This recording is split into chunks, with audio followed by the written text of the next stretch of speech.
યાદ રાખવાનું, આજુબાજુ બેઠા હોય ને એને જોઈ લેવાનું. લીલી લાઈટ ચાલુ ન હોય ને એટલે મને ચેતવણી આપી દેવાનું, મને યાદ ન રહે. ચાલુ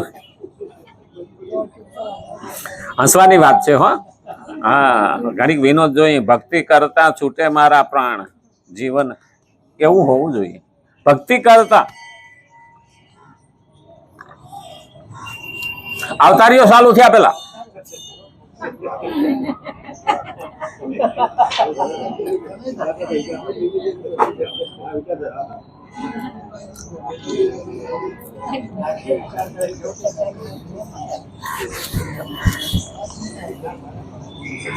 પછી ઉભા થઈને તકલીફ પડે.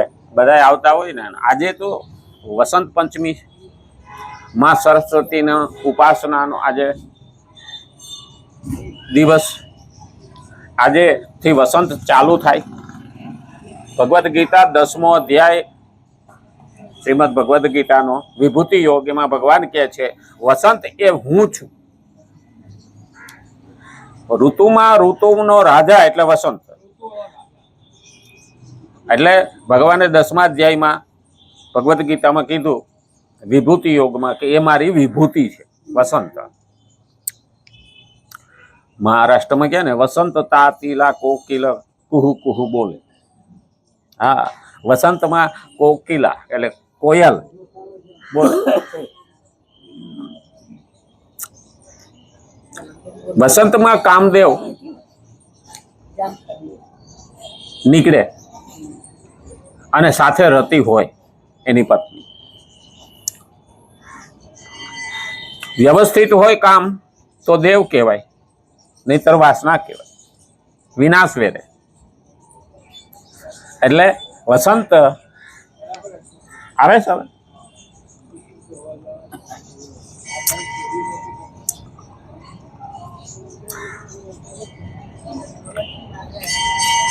સરસ્વતી ઉપાસના આપણે બોલીએ છીએ ને, શ્લોક બોલીએ છીએ. હમણાં ભાઈએ માતાજીનું વર્ણન કર્યું સફેદ કપડામાં, પણ આજે પીળા કપડામાં છે. પીળા ફૂલો, પીળો કલર અને પીળા કપડા. આજ માં ભગવતીને સરસ્વતીને ચડે. વિદ્યાની દેવી એટલે સરસ્વતી. અને એટલે જ કીધું ન ચોર હાર્યમ ન ચ રાજ હાર્યમ ન ચ ભાતૃવાજ્યમ ન ચ ભારકારી વિદ્યા ધનમ ઉત્તમ ધનમ વ્યય કૃતે વર્ધત. ન ચોર હાર્યમ, આ વિદ્યાની દેવી છે એમ કે છે કે ના ચોર હરી શકે. ન ચોર હાર્યમ ન ચ રાજ હાર્યમ, રાજા એને લઈ જઈ શકે નહીં. ન ચ ભાતૃભાજ્યમ, ભાઈ એમાં ભાગ ન પડાવી શકે. ન ચ ભારકારી, લેણિયા તેમાંથી અડધું લઈ ન શકે. વિદ્યા ધનમ ઉત્તમ ધનમ વ્યય કૃતે વર્ધતે. આપણે ઘણી વખત પ્રશ્ન થાય કે ભગવાન કૃષ્ણ સરસ્વતીનું વાહન મોર, તો એનું પીછું કરવામાં નાખે છે મુગટમાં. કૃષ્ણ જ્યાં હશે ને ત્યાં મોર પીછે છે. આનું મહત્વ શું છે? ઘણા એવો પ્રશ્ન કરે કૃષ્ણને શોખ હતો. ના, કૃષ્ણ એમ કહેવા માંગે છે કે જ્ઞાની ભક્તો, વિદ્વાનો એ મારા માથા બરાબર છે, એટલે હું એને મારા મુગટમાં રાખું. સરસ્વતીના ઉપાસકો છે. લક્ષ્મી તો એને ઘરવાળા છે, પણ સરસ્વતીના ઉપાસકો છે એ બધાને ભગવાન ક્યાં રાખે છે? પોતાના માથા બરાબર. હમણાં લગન ગાળો છે ને એટલે ગેરહાજરી બહુ રહે. અમારે વિડીયો ઉતારવામાં 3 દિવસ હડતાલ હાલી, એકય હાજર ન હોય, કોણ ઉતારે?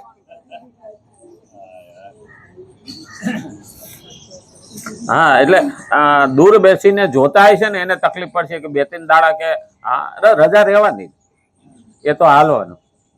કારણ કે આપણે વ્યવહારમાં પડેલા છીએ અને કર્તવ્ય એ આપણી પૂજા છે, એટલે ત્યાં જવું પડે.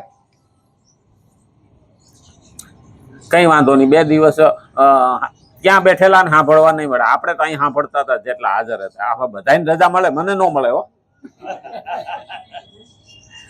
હા, ઘાણીના બળદિયાને શેઢો ન આવે. ફરી જ જાય. ઓલા ખેતર વાળામાં તો હાલે કે જ્યાં જઈને શેઢો ઉથલ વરીને પાછો આવે એટલે ઘડીક વાર ખેડૂત બે હે કરો. ઓલાને તો ડોકે ઘંટ બાંધી દીધો છે એટલે એ ગોળ ગોળ ફેરા કરે. ને એક તત્વજ્ઞાની પેલા ઘણી વાર જ નહીં ગયા. હવે એ જ્ઞાન એનું ત્યાં એની શિખામણ દેવા માંડ્યા કે આ બળદિયો એકલો ફરે છે તો તમને ખબર કેમ પડે કે ખેતરમાં કામ કરો છો ને એ ત્યાં ફરે છે? તો કે એની ડોકમાં ઘંટડો બાંધીને ઘંટ બાંધ્યો છે ને એ હાલતો હોય એટલે વાયગા કરે મને ખબર પડે. એટલે કે ના એને લોજિક લગાડ્યું. ત્યાં કે ઉભો ટકોરો વગાડે તો કઈ બળદિયો છે, માણા નથી. એને ખબર પડતી નથી. એટલે આપણને બધી ખબર પડે કે બોલો માલિક આ ખેતરનો હાજર નથી તો આપણે કે આડા આટા મારીએ, પણ એ બળદ કરે નહીં. એટલે ભક્તિ મહત્વની છે. તો ભક્તિ કરવી હોય, ભક્તિ કરતા છૂટે મારા પ્રાણ.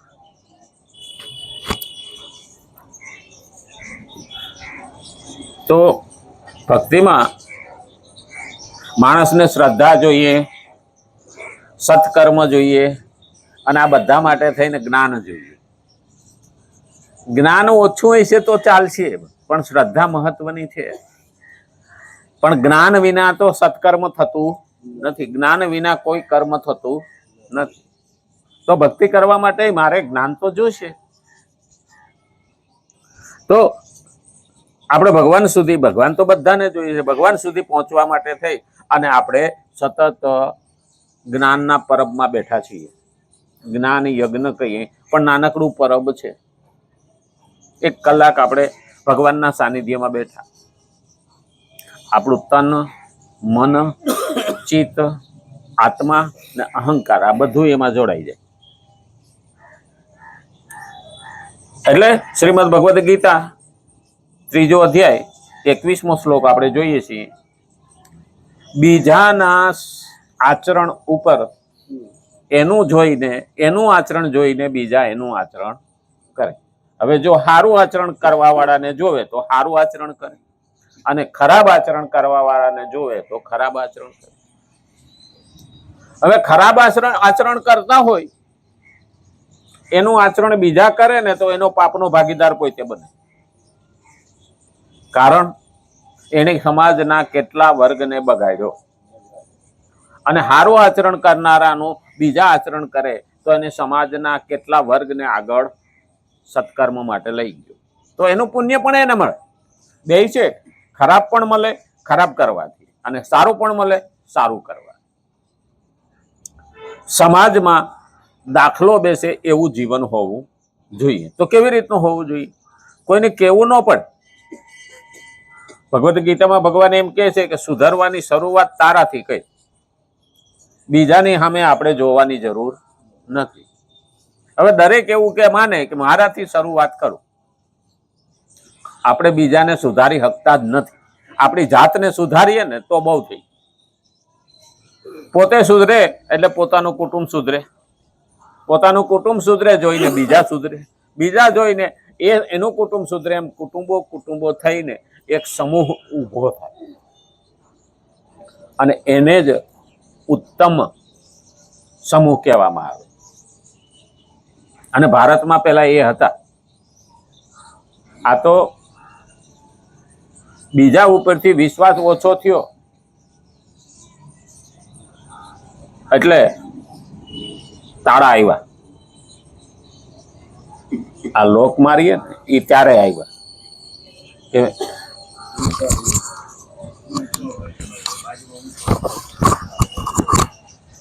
વિશ્વાસ ઓછો થયો. અને વિશ્વાસ ઘટે ને એટલે તાળા આવ્યા, અને વિશ્વાસઘાત થયો એટલે સીસીટીવી આવ્યું. ખરેખર જોવા જઈએ ને તો આ બધાનો જન્મ કેવી રીતે? તો મોટામાં મોટું તો શ્રદ્ધામાંથી નીચે આવ્યા તો વિશ્વાસ આવ્યો, વિશ્વાસમાંથી નીચે આવ્યા તો વિશ્વાસઘાત આવ્યો.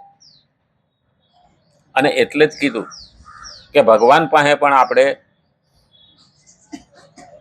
અનુસરણ કરીએ અને એવી રીતનું જીવન જીવીએ કે જેનું બીજા અનુસરણ કરે.